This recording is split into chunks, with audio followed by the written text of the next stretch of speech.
بسم اللہ الرحمن الرحیم۔ اللہ کے نام سے شروع جو بڑا مہربان اور نہایت رحم فرمانے والا ہے۔ ہسٹریکل اسلام چینل کے محترم عزیز دوستو السلام علیکم۔ محترم ناظرین، آج کی اس ویڈیو میں ہم پیش کرنے جا رہے ہیں ایک ایسا دلچسپ اور حیرت انگیز واقعہ جسے سن کر آپ دنگ رہ جائیں گے۔ یہ واقعہ ہے حضرت لال شہباز قلندر رحمۃ اللہ علیہ اور حضرت بودلہ بہار رحمۃ اللہ علیہ کا، جن کو ہندوؤں نے ذبح کر کے کھا لیا۔ یہ واقعہ بہت ہی حیرت انگیز ہونے والا ہے، اس لیے میری آپ سے موت پانا گزارش ہے اس واقعے کو مکمل طور پر سمجھنے کے لیے اس ویڈیو کو اینڈ تک ضرور دیکھیے۔ محترم ناظرین، حضرت سکندر بودلہ بہار رحمۃ اللہ علیہ حضرت لال شہباز قلندر رحمۃ اللہ علیہ کے ساتھ بے حد عشق و الفت رکھتے تھے، اور حضرت لال شہباز قلندر رحمۃ اللہ بھی آپ رحمۃ اللہ علیہ کے ساتھ بہت زیادہ محبت کا سلوک کرتے تھے۔ روایت میں آتا ہے کہ قلندر پاک رحمۃ اللہ علیہ کے مزار اقدس کے قریب ہی ایک قلعہ تھا۔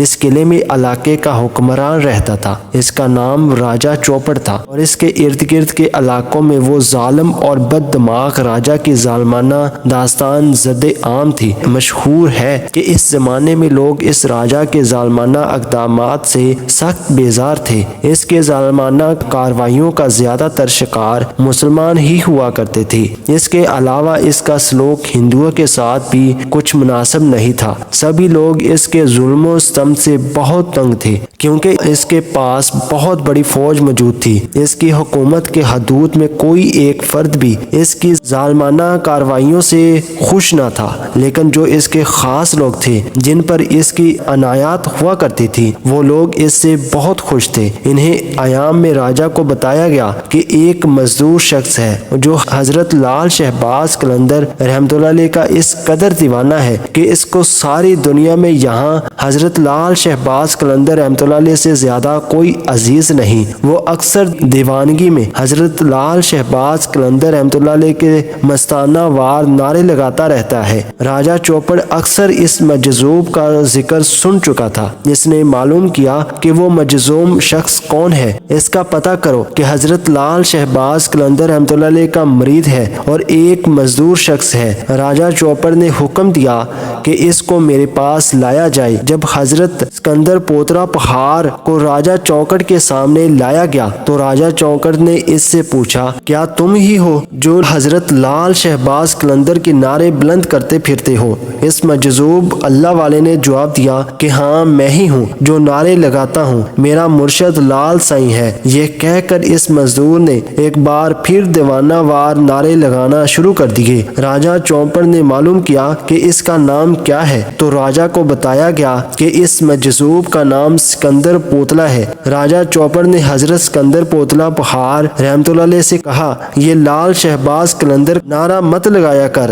حضرت سکندر پوتلہ بہار رحمۃ اللہ علیہ نے جب یہ سنا تو اس نے اور دیوانہ وار حضرت لال شہباز قلندر رحمۃ اللہ علیہ کے نعرے لگانے شروع کر دیے۔ اس مجذوب کی اس حرکت پر راجہ کی بد دماغی اپنے عروج پر پہنچ گئی۔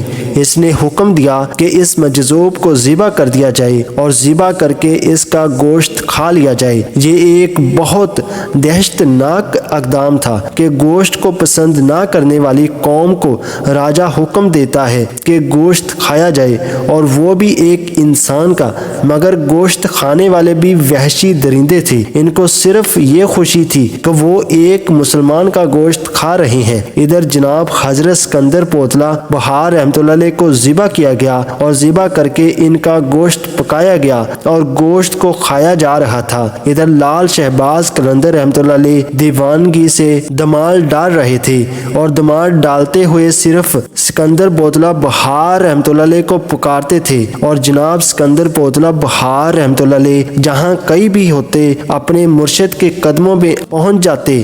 مگر اس مرتبہ یوں ہوا کہ جیسے ہی حضرت لال شہباز قلندر رحمۃ اللہ علیہ نے دمال ڈالتے ہوئے دیوانگی میں اپنے مرید حضرت بودلہ سکندر کو بلایا، وہ دوسری طرف گوشت کھانے والوں پر ایک عجیب و غریب واردات گزر گئی۔ جو بوٹیاں وہ کھا چکے تھے اور ان کے میدوں سے، اور جو کھا رہے تھے وہ ان کے ہاتھوں سے اور منہ سے نکل نکل کر حضرت لال شہباز قلندر رحمۃ اللہ علیہ کے پاس جمع ہونا شروع ہو گئی۔ اس کے علاوہ جو بوٹیاں ہانڈیوں اور دیگوں میں پک رہی تھی وہ بھی نکل نکل کر حضرت لال شہباز قلندر رحمۃ اللہ علیہ کے پاس پہنچ گئی۔ جب سب بوٹیاں حضرت لال شہباز قلندر رحمۃ اللہ علیہ کے پاس پہنچ گئی تو ان بوٹیوں نے ایک جسم کی صورت اختیار کر لی، اور وہ صورت تھی جناب حضرت علی اسکندر پوترا بہار رحمۃ اللہ علیہ کی۔ حضرت لال شہباز قلندر رحمۃ اللہ علیہ نے راجہ چوپڑ کو بلوایا اور اس کو دکھایا کہ تم نے میرے مرید کو قتل کر کے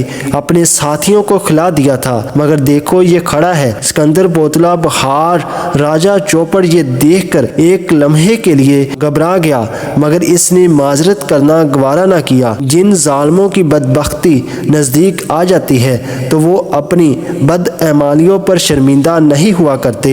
یہی ظلموں کا ہمیشہ سے دستور رہا ہے کہ وہ ظاہری نشانیوں کو دیکھ کر بھی اپنے اعمال کو درست نہیں کرتے بلکہ اور بھی مغرور ہو جاتے ہیں۔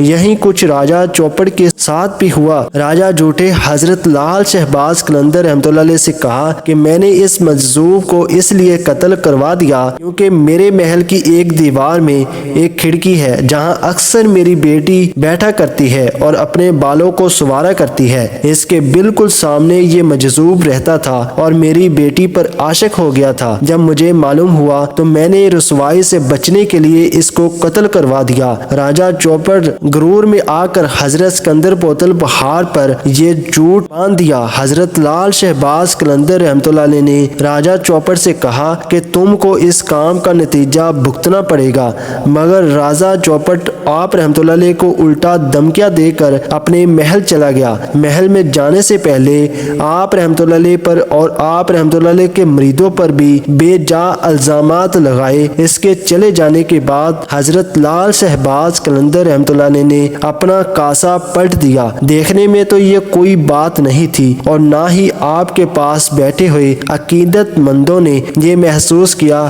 مگر کچھ ہی دیر کے بعد معلوم ہوا کہ راجہ چوپڑ کا قلعہ الٹ گیا ہے اور سمیت اس بد دماغ راجہ کے اس محل کا نام و نشان بھی مٹ چکا تھا۔ ناظرین گرامی، جو لوگ دیکھ چکے ہیں وہ بتلاتے ہیں کہ آج بھی وہاں نشانیاں موجود ہیں اور ابھی بھی وہاں سے مختلف چیزیں برآمد ہوتی رہتی ہیں۔ حضرت لال شہباز قلندر رحمۃ اللہ علیہ نے ایک لمحے میں اس راجہ کو اس کی ہماریوں سمیت زندہ زمین میں دفن کروا دیا اور اس کی ظالمانہ کاروائیاں بھی بند ہو گئی۔ پھر محض داستانیں ہی باقی رہ گئی اور عوام الناس نے اس قدر سکھ کا سانس لیا۔ تو میرے پیارے دوستو، امید کرتے ہیں کہ آج کی یہ ویڈیو آپ کو ضرور پسند آئی ہوگی۔ اگر آپ کو ہماری ویڈیو پسند آئی ہے تو ہمارے چینل ہسٹریکل اسلام کو ضرور سبسکرائب کیجئے اور بیل آئیکن پر کلک کیجئے تاکہ ہماری آنے والی نئی ویڈیو کی نوٹیفیکیشن آپ کو مل سکے۔ اللہ تعالیٰ سے دعا ہے کہ اللہ تعالیٰ ہم سب کو اپنی پناہ میں رکھے۔ آمین ثم آمین۔